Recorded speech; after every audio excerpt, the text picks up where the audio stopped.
la province de Mongala fait face à des défis sécuritaires qui nécessitent un soutien accru. Le gouverneur Jean Collins Makaka, dans un message à adresser le 12 février 2026 à la première ministre Judith Suminwa, a appelé à un soutien financier et logistique pour le renforcement de la sécurité, protéger les populations et favoriser un climat propice au développement dans la région. Jean Collins Makaka a salué également les projets déjà lancés par le gouvernement comme la voirie urbaine, l'entretien des routes et la construction de bâtiments publics et réaffirmé la volonté de sa province de collaborer étroitement avec l'exécutif national.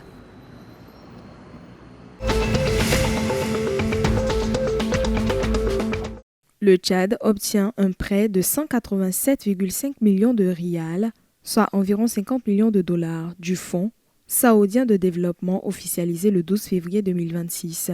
Ce financement est destiné à la construction et à l'équipement du centre de cardiologie de l'hôpital La Renaissance à N'Djamena. Ce futur centre moderne de 8000 m² avec 90 lits, blocs opératoires spécialisés, unités de soins intensifs et d'urgence vise à développer la chirurgie cardiaque nationale, former le personnel local et réduire les coûteuses évacuations sanitaires à l'étranger, garantissant un accès équilibré aux soins spécialisés.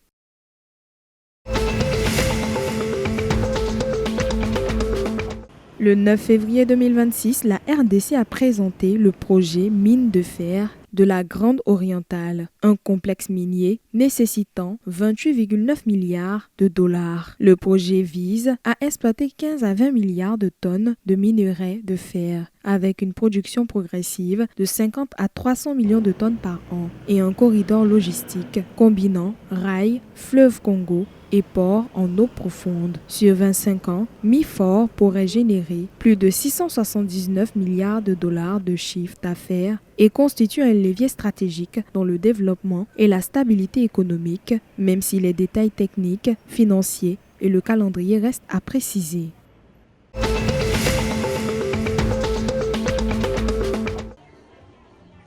Le 12 février 2026, le vice-président Nguema Obiang a supervisé à Malabo la vérification technique des factures des sociétés Perma Service et Eco-Sege pour la réhabilitation des écoles Piloto, Africa et Sampaka.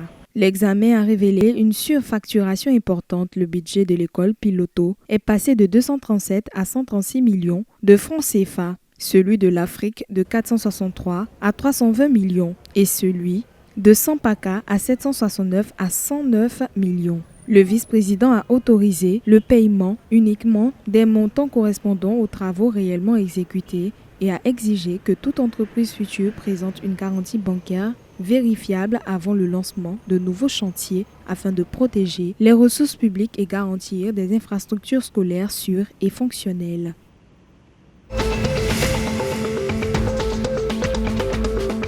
Le Cameroun, tenant du titre de l'Union des fédérations de football d'Afrique centrale, tournoi U17, tentera de décrocher son billet pour la CAN U17 2026 en affrontant le Gabon et la Guinée équatoriale dans le groupe B du 17 février au 2 mars à Kinshasa. Sous la houlette du sélectionneur Alioum Saïdou, 30 lionceaux s'entraînent intensivement au centre technique de la FECAFOOT, alternant séances techniques, tactiques et psychologiques, complétées par 2 matchs amicaux. Le groupe B s'annonce serré et imprévisible, où seule la discipline et la cohésion permettront au Cameroun de défendre son titre.